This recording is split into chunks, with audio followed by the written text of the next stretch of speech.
सकाळी यांनी त्याला गाडीमध्ये टाकलं, हॉस्पिटलला घेऊन गेले, मिरजच्या सिव्हिल हॉस्पिटलला. आणि मिरजच्या सिव्हिल हॉस्पिटलला पोहोचेपर्यंत आईचा मृत्यू झालाय. त्या पोरीला माहित नाही.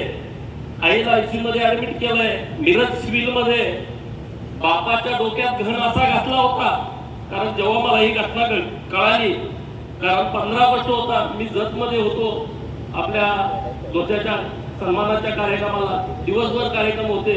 मी जेव्हा माझ्या गावाकडे निघालो झऱ्याला, तेव्हा नागज फाट्यावरती आल्यावरती मला फोन आला की असा असा प्रकार घडलाय आणि आम्ही तुम्हाला थोड्या वेळात फोन करतो. मी म्हणलं इथूनच वळू का तिकडं? नाही म्हणजे आम्ही तुम्हाला थोड्या वेळात फोन करतो, अर्ध्या तासानं. मग मी अर्ध्या पाऊण तासानं माझ्या घरी पोहोचलो.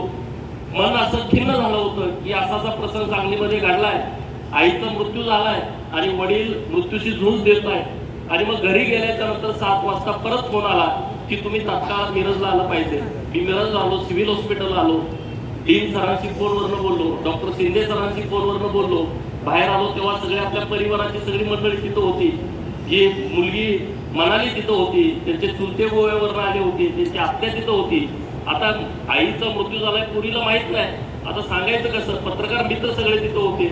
जेव्हा हॉस्पिटलमध्ये गेलो, डॉक्टरांशी बोललो, न्यूरोसर्जनशी बोललो, ते म्हटले की मोहनच्या डोक्यामध्ये हातोडीचा मोठा वार घन डोक्यामध्ये घातलाय आणि त्याची कवटी फुटून पूर्णपणे मेंदूमध्ये घुसलेली आहे, ब्रेन डेड झालाय, असं जेव्हा सांगितलं. मी म्हटलं काय तुमच्याकडे पर्याय? तुम्ही प्रयत्न करा, त्याला काही करून वाचवा, कारण या पोरांना बाप पाहिजे.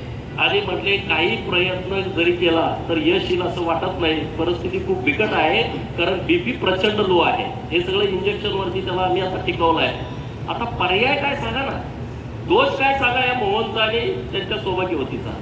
की माझ्या शेजारी हिंदू नको आहे,